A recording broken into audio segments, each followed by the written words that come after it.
নাসিরনগরে কিশোর হত্যার জেরে প্রতিপক্ষের ৩০ বাড়িতে নারকীয় তাণ্ডব, লুটপাট ও ভাঙচুরে কোটি টাকার ক্ষতি, কয়েকশো মানুষ খরচারা। এখন শুনবেন বিস্তারিত। নাসিরনগর প্রতিনিধি। ব্রাহ্মণবাড়িয়ার নাসিরনগর উপজেলার চাতলপাড় ইউনিয়নের খুজিয়াখাই গ্রামে কিশোর মোসাব্বির বাবু ১৯ হত্যাকাণ্ডের জের ধরে প্রতিপক্ষের বাড়িঘরে ধারাবাহিক ও বর্বরোচিত হামলা, ভাঙচুর এবং ব্যাপক লুটপাটের অভিযোগ উঠেছে। ভুক্তভোগীদের দাবি, এই পরিকল্পিত হামলায় অন্তত ৩০টি বসতবাড়িতে ভাঙচুর ও লুটপাট চালিয়ে নগদ টাকা, স্বর্ণালংকার ও গবাদি পশু সহ কোটি টাকার মালামাল লুটে নেওয়া হয়েছে। ঘটনার পর থেকে চরম নিরাপত্তাহীনতায় বাড়িছাড়া রয়েছেন কয়েকশো মানুষ।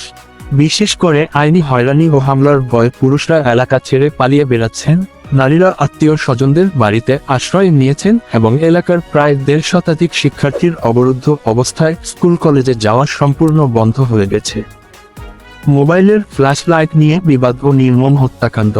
ঘটনার সূত্রপাতে জানা যায়, গত পবিত্র রমজানের ঈদের দিন খুজিয়াখাই গ্রামের আবু মিয়ার ছেলে মোসাব্বির বাবু তার কয়েকজন সঙ্গীসহ খুজিয়াখাই ব্রিজের ওপর মোবাইল ফোন ব্যবহার করছিল।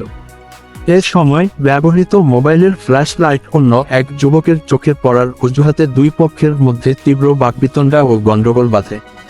নিহত বাবুর দাদি কান্নাজড়িত কণ্ঠে অভিযোগ করেন, সন্ত্রাসীরা দেশীয় অস্ত্র ও তলোয়ার নিয়ে এসে ব্রিজের ওপর থেকে বাবুকে ধরে নিয়ে যায়।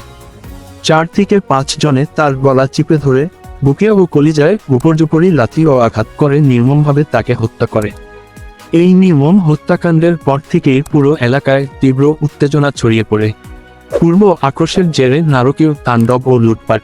হত্যাকাণ্ডের রেশ ধরে খুজিয়াখাই গ্রামে প্রতিপক্ষের ওপর নেমে আসে এক নারকীয় তাণ্ডব। ভুক্তভোগী এক নারী জানান, পূর্বের একটি ডাকাতি মামলার জেরে অন্য গোষ্ঠী আমাদের ওপর দীর্ঘদিন ধরে ক্ষিপ্ত ছিল। ঈদের দিন মাগরিবের নামাজের পর কয়েক হাজার মানুষ দেশীয় অস্ত্র ও বোমা নিয়ে আমাদের বাড়িঘর ঘেরাও করে। তারা পুরুষদের তাড়িয়ে দিয়ে মহিলাদের ঘর থেকে বের করে তালা লাগিয়ে দেয়। গত ৩ মাস ধরে পাকা দালান, দরজা জানালা, এমনকি বাথরুমের ফিটিংস ও বিল্ডিংয়ের ইট পর্যন্ত একটা একটা করে খুলে নিয়ে গেছে। অন্য এক নারীর ভুক্তভোগী আক্ষেপ করে বলেন, আমার 5টি গরু, 10 ভরি স্বর্ণসহ ঘরের সোফা সেট, যাবতীয় আসবাবপত্র সব লুটে নিয়েছে। যারা এই অন্যায়ের প্রতিবাদ করছে তাদেরও হুমকি দেওয়া হচ্ছে। আজ কুচক্রী মহলের কারণে এলাকার ১ থেকে ১৫০ বাচ্চার পড়ালেখা ও ভবিষ্যৎ নষ্ট হয়ে যাচ্ছে। মামলা দায়ের ও প্রশাসনের বক্তব্য, এই সহিংসতা ঘটনায় ভুক্তভোগীদের পক্ষ থেকে অভিযুক্তদের নাম উল্লেখ করে নাসিরনগর থানায় একটি লিখিত মামলা দায়ের করা হয়েছে। মামলার এজাহারে অতর্কিতভাবে সংঘবদ্ধ হয়ে দেশীয় অস্ত্র নিয়ে বাড়িতে হামলা, মারধর, পাকা দালান ভাঙচুর এবং ঘর থেকে বিপুল পরিমাণ স্বর্ণালংকার ও নগদ টাকা লুটের সুনির্দিষ্ট অভিযোগ আনা হয়েছে।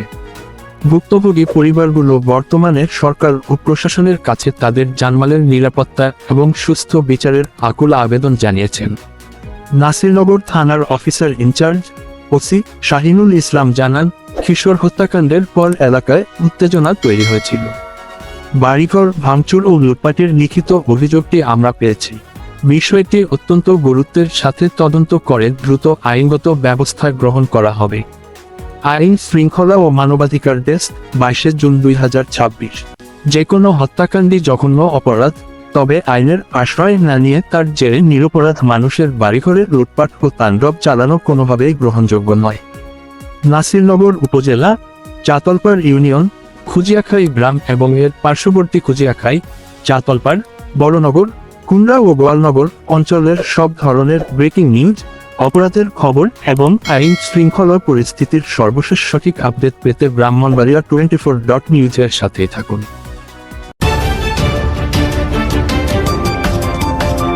ব্রাহ্মণবাড়িয়া 24.news